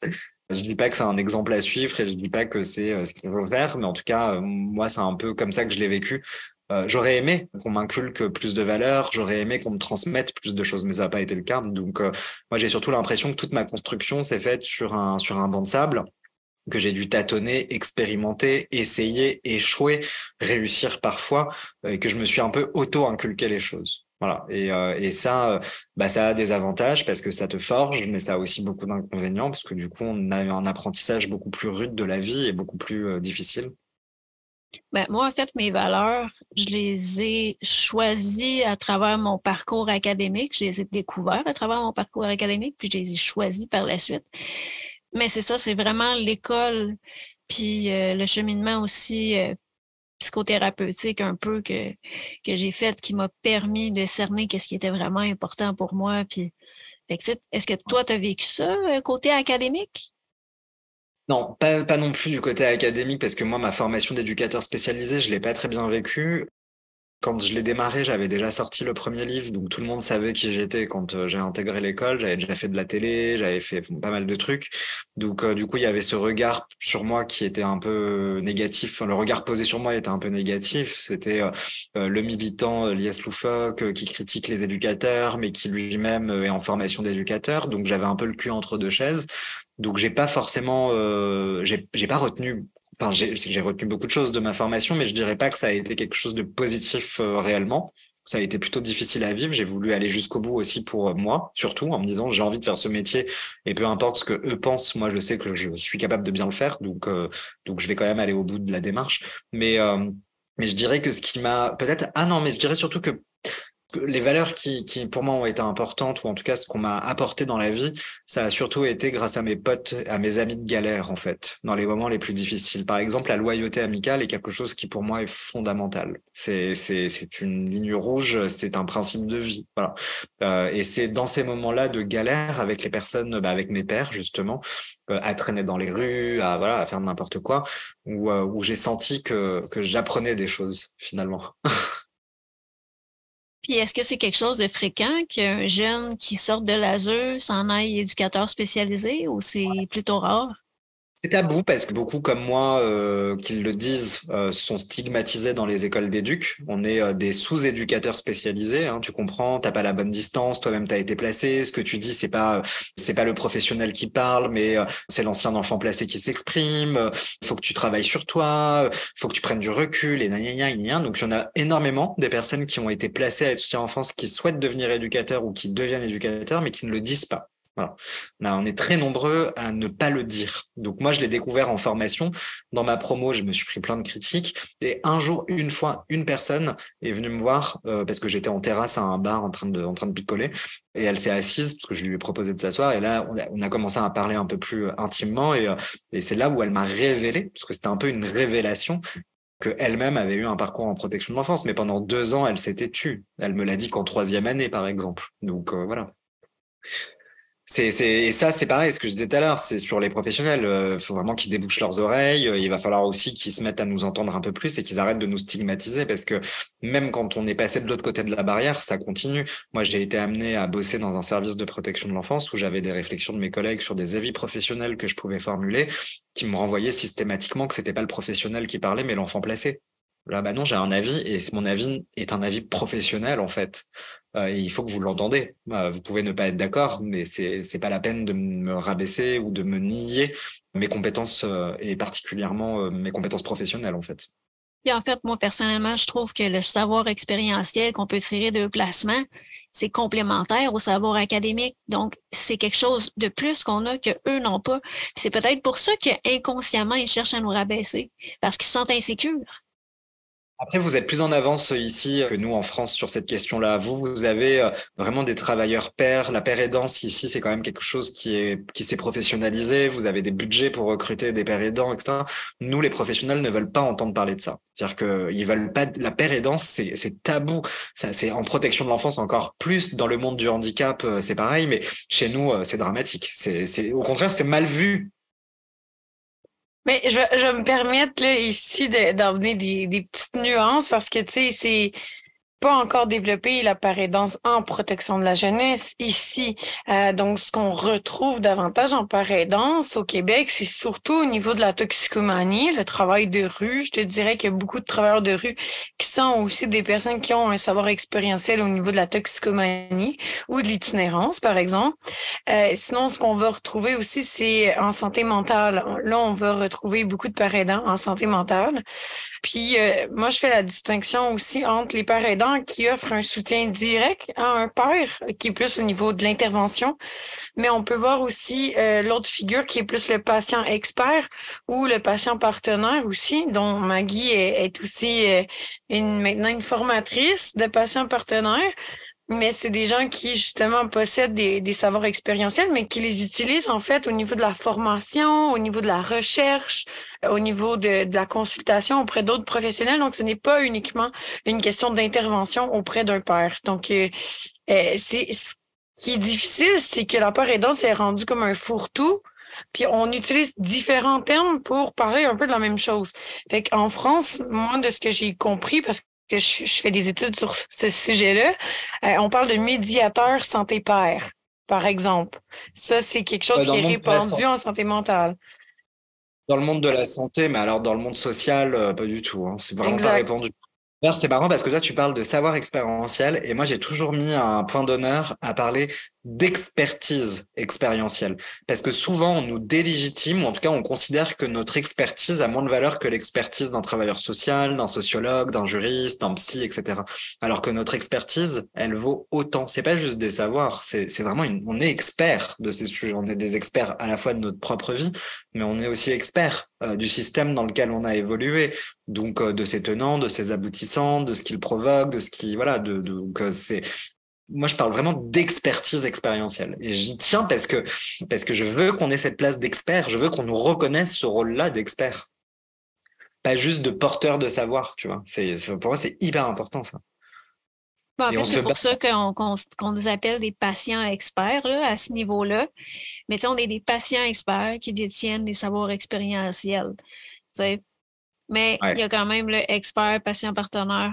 Mais c'est ça, c'est des mouvements c'est quand même assez récent là, au Québec, là. Le partenariat patient, je pense que ça a commencé en 2011. Puis on a commencé à enseigner dans la faculté de médecine dans ces années-là à peu près. Dans le fond, moi, je suis recrutée comme patiente pour rendre un témoignage puis enseigner l'approche partenariat patient, ma vision de ça, à des étudiants de la faculté de médecine de première, deuxième, troisième année. Ah oui, ok. Ça, c'est top. Oui, mais c'est ça, tu sais, il y a tranquillement pas vite, Ça commence à émerger. Puis je sais qu'en France, il y a un expert qui ça pourrait être intéressant de consulter. Il s'appelle Luigi Flora. Je connais pas. Puis lui, c'est un patient partenaire qui a été formé à l'Université de Montréal, qui a déménagé en France, qui a eu lui aussi tout un gros historique au niveau santé, puis qui est très, très, très fort. Qui a au moins rédigé une maîtrise sur l'approche partenariat patient. Puis c'est ça, c'est un autre expert reconnu pour ses contributions au partenariat patient. Ok, intéressant. Puis s'il y avait 3 choses que tu pouvais changer dans le système de l'ASE, mettons qu'on essaye de se concentrer à 3, là, tu changerais quoi? Ça va être simple, hein, je te le dis. 3 choses. Je veux que chaque enfant placé ait un avocat, quel que soit son âge, quel que soit le moment où il est placé et quelle que soit la temporalité de la procédure. Je veux que plus aucun enfant placé soit jeté à la rue à 18 ans et qu'il y ait une suppléance parentale étatique qui s'instaure jusqu'à l'âge de 25 ans. Et j'aimerais que les travailleurs sociaux, qu'il y ait une obligation pour les personnels de la protection de l'enfance d'avoir été formés et d'avoir obtenu un diplôme. Voilà. C'est les OK, 3 parce raisons. que c'est pas chose faite. Et non, malheureusement, aujourd'hui, les diplômes du travail social ou quelques diplômes que ce soit ne sont pas exigés pour travailler en protection de l'enfance, ce qui fait que monsieur et madame tout le monde peuvent venir travailler dans un foyer ou être famille d'accueil et ça sera pas un problème. Et moi, je considère qu'il faut être formé malgré tout et qu'il faut avoir fait la démonstration de son implication, notamment au travers de sa formation et donc de l'obtention de son diplôme, parce que c'est aussi ce qui confère un petit peu plus de protection aux enfants, de savoir que les gens ne sont pas là par hasard et que ils ont réussi à passer entre plusieurs filtres de sécurité avant d'être là. Voilà. Donc ça, si je devais me focaliser que sur 3 revendications, même si j'en ai une centaine, ce serait celle-ci parce que je pense que ça pourrait radicalement changer le système.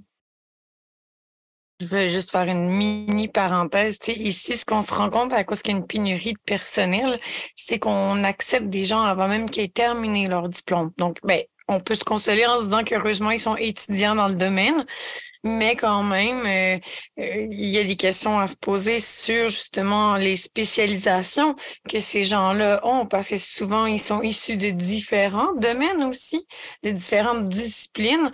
Puis, il n'y a eu aucune formation systématique sur les droits des enfants. Donc, nous, tu sais, juste pour faire un peu du pouce sur ce que tu dis, c'est qu'aussi que dans ces formations-là, il y a une formation de base sur qu'est-ce que les droits et puis comment on peut mieux intervenir auprès de ces enfants-là qui sont en trauma complexe. Donc, au moins d'avoir des bases sur les traumas complexes, sur les droits. Je pense que c'est vraiment important. Puis récemment, on l'a vu au Québec, il y a eu un blitz aussi dans certaines régions pour faire baisser les listes d'attente des enfants qui sont en attente d'évaluation de leur dossier qui ont été signalés. Puis, en fait, ce que la stratégie qui a été déployée, c'est d'aller chercher des gens issus des domaines sociaux, mais qui ne travaillent pas en protection de la jeunesse nécessairement, pour venir travailler, pour faire baisser ces listes d'attente-là. Donc, c'est à se poser des questions justement sur les décisions qu'on prend parce que ça devrait être des services qui sont spécialisés, considérant qu'on appelle ça ici comme la 3e ligne, en fait, là, la première ligne étant vraiment les services sociaux qu'on a. Puis, plus ça va et plus on a besoin des services adaptés. Donc, c'est vraiment important la formation. Tu vois, un boulanger, il peut être demain, il peut travailler dans un foyer sans aucun problème, un flic, un comptable, il n'y a aucun souci. Aucun. Et il n'y a pas de taux et de normes d'encadrement, ce qui fait que vous pouvez vous retrouver avec 2 éducateurs pour 40, ce ne sera pas illégal. La loi ne fixe pas le nombre d'éducateurs, enfin le nombre d'enfants par éducateur, par exemple. Voilà, donc ça, c'est complètement délirant. Puis moi, la crainte que j'aurais, c'est qu'il y ait des pédophiles qui ciblent ces milieux-là pour C'est des assouvir leurs scandales, hein. instincts. Tous les ans, il y a des scandales. La presse s'en fait l'écho, d'éducateurs, de pseudo-éducateurs qui n'ont pas de diplôme, qui n'ont pas de formation, qui violent des gamins. Bien sûr que ça existe, au même titre que chez les familles d'accueil. Après, le contrôle du casier judiciaire, il n'est pas fait systématiquement. Après, nous, en France, on a un système un peu particulier parce qu'on a 3 casiers judiciaires. Il y a le bulletin numéro 3 qui est accessible logiquement à tous. Il y a le bulletin numéro 2 du casier judiciaire qui est accessible que par les autorités administratives et judiciaires, et le bulletin numéro 1 qui est accessible uniquement aux magistrats. Mais du coup, on ne contrôle que le 3, sauf que sur le 3, il n'y a pas toutes les infractions qui y sont mentionnées. Il aurait plutôt fallu contrôler le 2, sauf que pour contrôler le bulletin numéro 2 du casier judiciaire, il faut l'accord du ministère de la Justice. Donc les structures n'attendent pas d'avoir la réponse du ministère de la Justice pour recruter, donc ne contrôlent pas. Enfin, donc les antécédents judiciaires chez nous, ils sont quasiment pas contrôlés. Donc voilà. Je veux pas être pessimiste, mais malgré tous les contrôles qu'on va faire, il va toujours en avoir qui vont passer dans les mailles du système. Je veux dire, nous ici, on a eu un cas d'un psycho-éducateur, donc c'est une personne qui a vraiment fait des études pendant longtemps, qui a commis des crimes, là. Fait que je rentrerai pas dans les détails, là, mais il va toujours quand même en avoir malheureusement, mais clairement qu'il faut mettre des garde-fous pour justement essayer d'éviter ces situations-là. Complètement. Ouais, ouais, oui, complètement. C'est pas moi qui vais dire le contraire. Avant qu'on se quitte, je voulais savoir si tu avais un message à livrer à des enfants, des jeunes qui sont présentement placés. Qu'est-ce que tu aurais le goût de leur dire? Alors, vous allez grandir différemment des autres, vous allez être confronté à énormément de difficultés quand vous serez adulte, mais il y a de la lumière au bout du tunnel, ne restez pas seul, allez vers les associations et les collectifs d'anciens enfants placés parce que je pense que vous pourrez avoir vraiment du soutien là-bas, vous pourrez être considéré, vous pourrez être entendu, vous pourrez être compris et vous pourrez cheminer dans le temps sur votre propre parcours en entendant ceux des autres. C'est très important. Voilà. Donc ne restez pas seul et n'ayez pas honte d'aller toquer à ces portes-là parce que ces collectifs et ces associations, elles ont été créées pour vous et pour ça. Mais ça a été vraiment super de te recevoir aujourd'hui, puis entendre ton témoignage. Tu sais, c'est un système. Moi, le système français, je m'étais déjà fait dire qu'il était encore plus bureaucratique, encore plus de paperasse à remplir qu'au Québec, mais en t'écoutant parler, là, je comprends. Je comprends la genre de complexité, le niveau, les couches de plus. Puis, tu sais, c'est juste un petit aperçu, là, ce qu'on a, là. Donc, tu sais, quand on se compare, on se console des fois. Je vous ai pas parlé des enfants placés porteurs de handicap qui sont la dernière roue du carrosse et pour le coup qui eux sont dans une situation sanitaire, psychologique dramatique. On aurait pu parler de la situation spécifique aussi des jeunes filles placées à l'aide sociale à l'enfance qui subissent pas du tout les mêmes formes de violence que les garçons peuvent subir. On pourrait parler du nombre de SDF. En France, on a quand même un SDF sur 4 qui a eu un parcours en protection de l'enfance. Chez la population des jeunes SDF de moins de 30 ans, c'est 3 sur 4 qui sortent tout juste de foyers et de familles d'accueil. C'est 6 enfants placés sur 10 qui, à 18 ans, sont à la rue. Je veux dire, c'est... Voilà, donc pour autant, nous, le budget en matière d'aide sociale à l'enfance, c'est 9 milliards d'euros chaque année. Donc c'est un budget qui est énorme. C'est le deuxième plus gros budget de l'État en matière d'action sociale, après le revenu de solidarité active, qui est l'aide sociale ici. Donc, je veux dire, c'est pas rien. Et quand on voit le coût de cette politique publique avec les résultats aussi désastreux, on se dit, mais alors que là, justement, on a Macron qui veut nous faire travailler 2 ans de plus, mais arrêtez de jeter l'argent par les fenêtres, en fait. Enfin, protégez-nous, faites votre job. Vous aurez une société beaucoup plus épanouie avec des gens qui seront prêts à travailler et qui seront même probablement assez efficaces pour pouvoir le faire correctement. Donc, voilà, ce serait bien. Et puis arrêtons aussi de donner des leçons à la terre entière de respect des droits humains, parce que nous, en France, on est les spécialistes pour ça, pour épingler les pays du monde qui ne respectent pas les droits des enfants, mais c'est pas pour autant qu'on les respecte mieux chez nous. Un cordonnier mal chaussé. En tout cas, merci beaucoup pour cet échange, j'ai beaucoup apprécié. Merci beaucoup à toi d'avoir accepté de te prêter à la discussion. Puis on te souhaite vraiment une belle fin de soirée puis du bon succès dans tout ce que tu entreprends. À la prochaine. À la prochaine.